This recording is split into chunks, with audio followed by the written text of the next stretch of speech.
ভারত যেন হঠাৎ করেই এক আকাশের কারাগারে বন্দী হয়ে পড়েছে। পশ্চিমে পাকিস্তানের সাথে চলমান যুদ্ধের কারণে প্রধান আকাশপথ রুদ্ধ।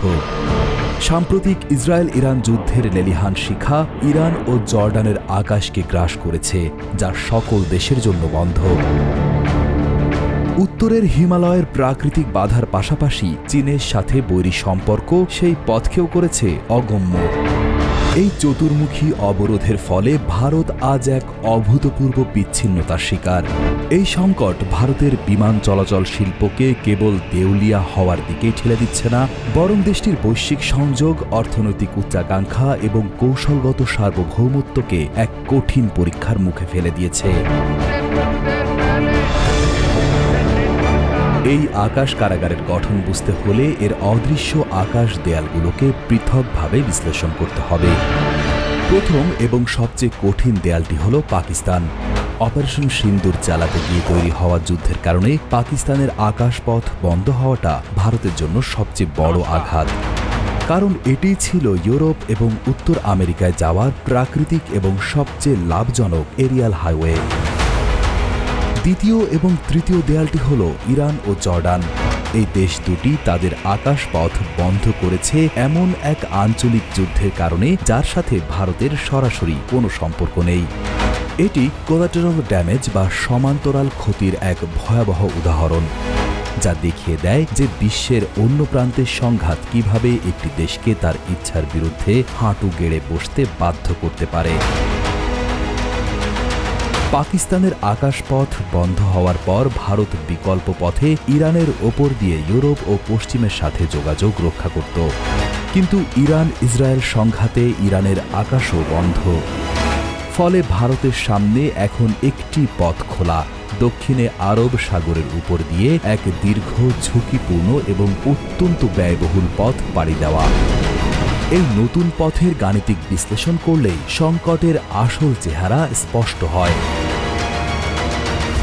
ধরা যাক, মুম্বাই থেকে ফ্রাঙ্কফুটের স্বাভাবিক আকাশপথের দূরত্ব প্রায় ৬৬০০ কিলোমিটার, যা পাড়ি দিতে ৯ ঘন্টার মতো সময় লাগত। এখন এই চতুর্মুখী অবরোধের কারণে একটি বিমানকে প্রথমে দক্ষিণে ওমানের দিকে উড়ে তারপর সৌদি আরব এবং মিশরের বিশাল ভূখণ্ড পাড়ি দিয়ে লিবিয়ার ওপর দিয়ে ভূমধ্য সাগরে প্রবেশ করে ইউরোপের দিকে যেতে হবে।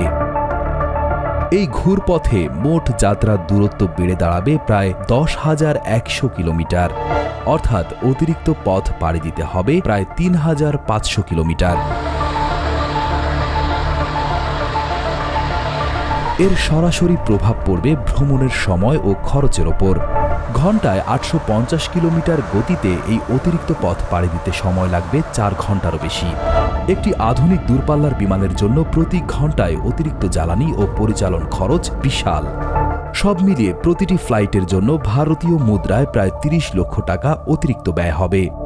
যদি আমরা ধরে নেই যে ভারত থেকে প্রতিদিন প্রায় শতাধিক ফ্লাইট এই পথে পশ্চিমে যাতায়াত করে, তাহলে দৈনিক মোট অতিরিক্ত খরচের পরিমাণ দাঁড়াবে ৩০ কোটি টাকারও বেশি।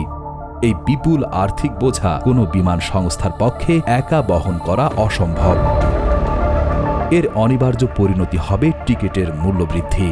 মুম্বাই ফ্র্যাঙ্কফুট রুটের একমুখী ভাড়া হয়তো সাধারণ মানুষের নাগালের বাইরে চলে যাবে, যা পর্যটন, ব্যবসায়িক ভ্রমণ এবং বিদেশে থাকা ভারতীয়দের জন্য এক দুঃস্বপ্নে পরিণত হবে। এই আর্থিক সংকটের বাইরেও এর অর্থনৈতিক প্রভাব আরও সুদূর প্রসারী। ভারতের উচ্চমূল্যের রপ্তানি শিল্প যেমন ফার্মাসিউটিক্যালস, ইলেকট্রনিক্স এবং হীরা তাদের সময়নিষ্ঠ সরবরাহের ক্ষমতার উপর নির্ভরশীল। পরিবহনের সময় ৪ থেকে ৫ ঘন্টা বেড়ে যাওয়া এবং খরচ ৫০ থেকে ৬০% বৃদ্ধি পাওয়ার অর্থ হল আন্তর্জাতিক বাজারে ভারতীয় পণ্যের প্রতিযোগিতার সক্ষমতা প্রায় শূন্য হয়ে যাওয়া। চীন, ভিয়েতনাম বা থাইল্যান্ডের মতো প্রতিযোগী দেশগুলো যখন কম খরচে তাদের পণ্য ইউরোপের বাজারে পৌঁছে দেবে, তখন ভারতীয় রপ্তানিকারকরা কেবল দর্শকের ভূমিকা পালন করতে বাধ্য হবেন। এটি ভারতের মেক ইন ইন্ডিয়া উদ্যোগ এবং বিশ্বব্যাপী সাপ্লাই চেইনের একটি গুরুত্বপূর্ণ অংশ হওয়ার স্বপ্নকে গুরুতরভাবে ক্ষতিগ্রস্ত করবে। কৌশলগতভাবে এই পরিস্থিতি ভারতের জন্য এক চরম অস্বস্তিকর। এটি প্রমাণ করে যে ভারতের বৈশ্বিক সংযোগ কয়েকটি দেশের দয়ার উপর নির্ভরশীল।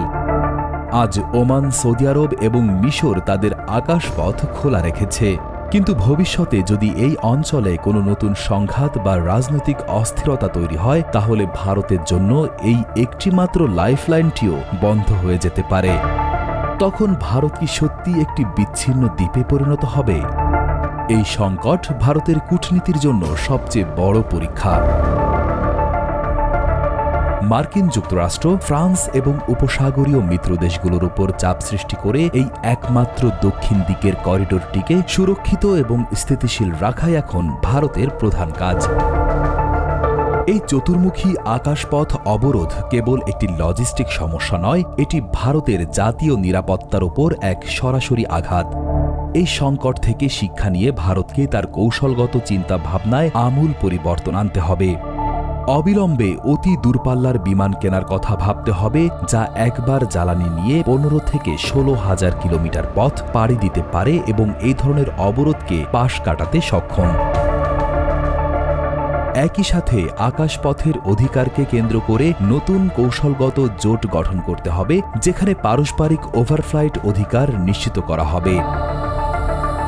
আজকের এই কারাগার থেকে বের হওয়ার পথ ভারতকে নিজেকেই তৈরি করতে হবে, কারণ একবিংশ শতাব্দীর পৃথিবীতে কোনো দেশের উত্থান পতন যে কেবল তার স্থল ও জলসীমার উপর নয়, বরং তার মাথার ওপরের খোলা আকাশ কতটা স্বাধীন তার উপরেও নির্ভর করে।